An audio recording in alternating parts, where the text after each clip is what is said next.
What's up everyone, welcome back to my channel. And today we are going to revisit the previous topic that we started. We were talking about the vertebral column and spinal cord and our brain.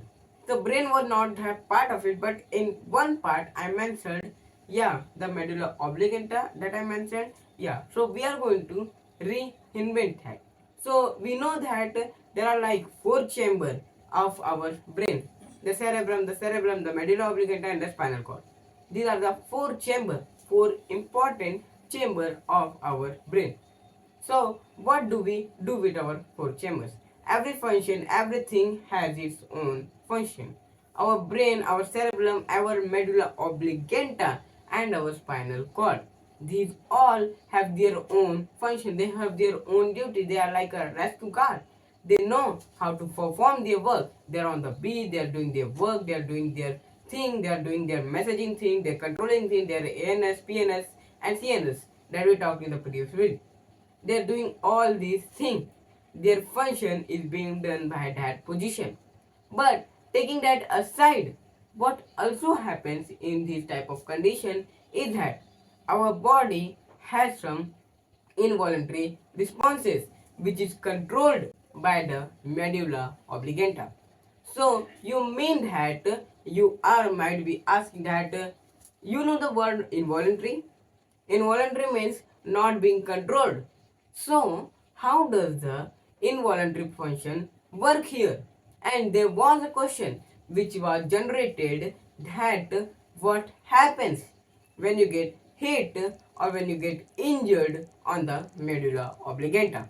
So let's answer it today. So that answer to the question is that you will die.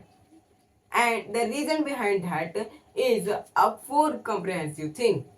What is the function of the medulla oblongata? The function of the medulla oblongata is to control the body. So first of all, let's reenact this topic. Now reenacting this topic, the question is what happens whenever our medulla oblongata get injured. So the answer is there is a possibility of you dying and there is certainty that you will die. Now the reason behind that is that first of all, the function of the medulla oblongata is that to perform what? To perform the work of involuntary thing. Involuntary in the case, pumping of the blood, beating of the heart, breathing of the nose, and so on.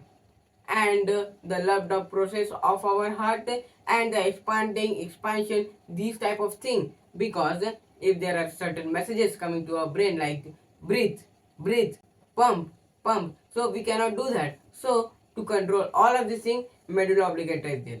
So what is the function of the medulla oblongata? The function of this is the first point. The function of the medulla oblongata is to control involuntary process or to keep eye on them. So now second point is that whenever a medulla oblongata is injured, so it loses its function. So just in case if an arms get broken, then it cannot do the work of it. If the center, the thing that is cut off from there, then it cannot do its thing. Same for our medulla oblongata. It cannot do its thing of controlling those things. But the third point comes here is that we need the breathing of the lungs, we need the expansion of the diaphragm, we need the pumping of the heart, we need the expansion and all of those processes that our body does, because digestion is not a process that we give a message to. It is an involuntary response. The filtration of kidney, it is not our brain giving that message continuously. Not that. It is an involuntary response. So to justify it in a certain way, if our medulla oblongata gets damaged, hence we would die. Here's the end of the question as well as end of the medulla oblongata. So this is the function of medulla oblongata. I hope you understand all of these things. If you didn't understand, make sure to like this video and subscribe to my channel. Thanks for watching.